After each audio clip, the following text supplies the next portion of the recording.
उपनिषदों में आया है रसो वैसा,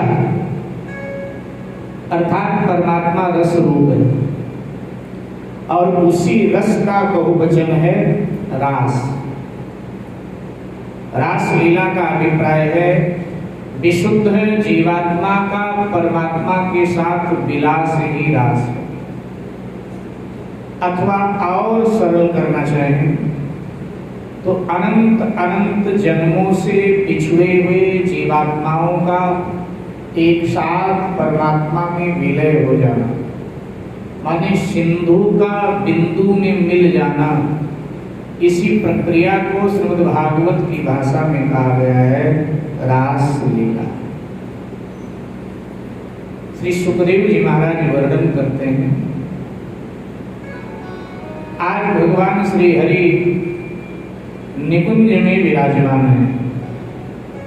कामदेव ने आकर भगवान श्री कृष्ण को प्रणाम किया और प्रणाम करके कामदेव ने कहा कि मैं आपसे युद्ध चाहता हूं। भगवान ने कहा युद्ध? कामदेव ने कहा। भगवान ने कहा लेकिन तुझे तो मैंने युद्ध में हराया है, लज्जा नहीं आती? हारने के बाद फिर दोबारा आ गया।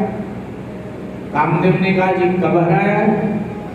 भगवान श्री कृष्ण ने कहा कि रामावतार में मैंने तुझे हराया है।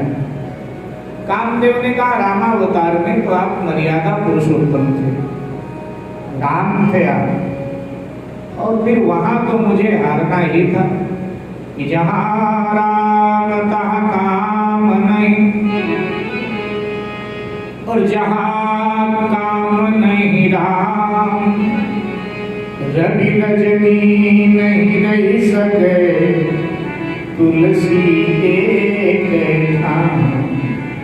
हारना ही था मुझे, लेकिन मुझे लग रहा है रामावतार में हारे थे हम, कृष्णावतार में हम विजयी बनेंगे, तो इसलिए अब हम आपसे युद्ध चाहते हैं।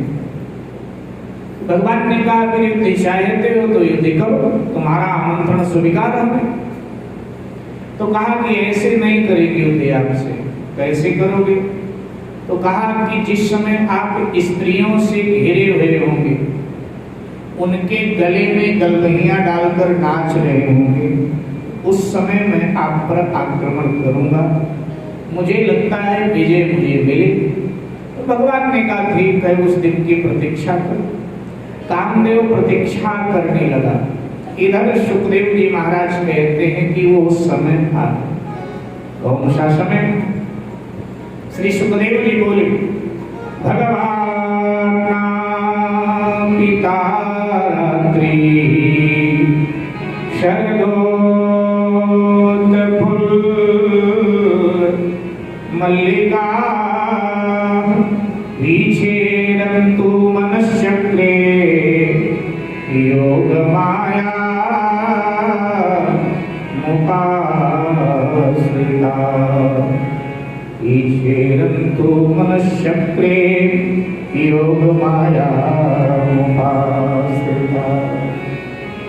भगवान का पिता रात्रि अर्थात वो रात आई। कौन सी रात? मिलन की रात।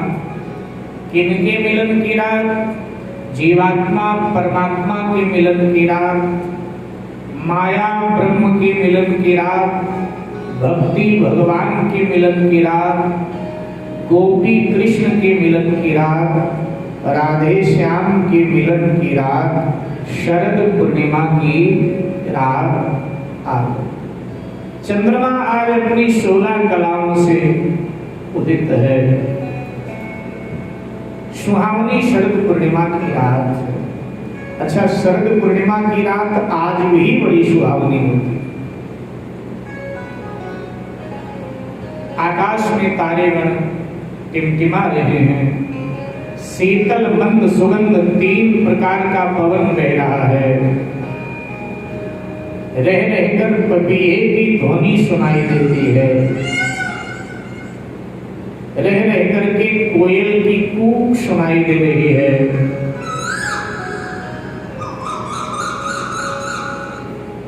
इधर भगवान श्री कृष्ण ने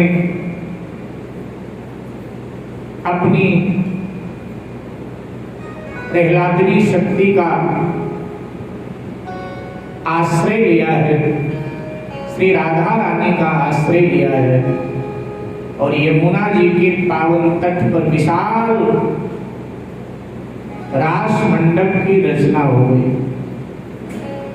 त्रिभंगी अदा में खड़े होकर के त्रिभुवन मोहन कन्हैया वांसुरी वादन करने लगे। वांसुरी वादन की ध्वनि सर्वत्र फैलने लगी, विस्तृत होने लगी है। जिन जिनके कानों में बांसुरी की ध्वनि गई वो अपने आप को भूल गए।